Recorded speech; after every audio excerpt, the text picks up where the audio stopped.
So you grew up in the 40s in D.C. Were you living in one home or did you move around? We didn't move very much.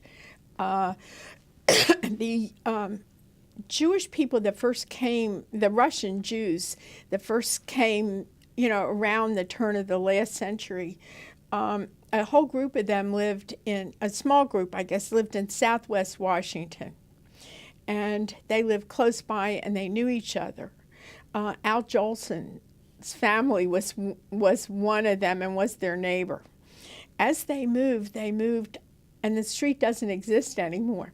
As they moved up the Georgia Avenue corridor, which is like it sort of bisects Northwest Washington, and they moved farther and farther north, and the housing was nicer. My grandfather worked on the house that he lived in, but it was restricted and he couldn't buy it. Later, when they took the restrictive covenant off, that's when he bought it and he lived in it for the rest of his life.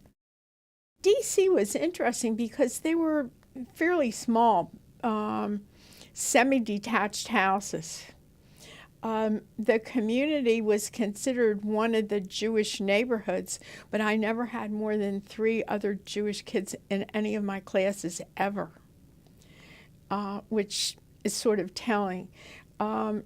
We were very connected, though, and part of the reason I think we were connected was because there was an undercurrent of anti-Semitism in the city.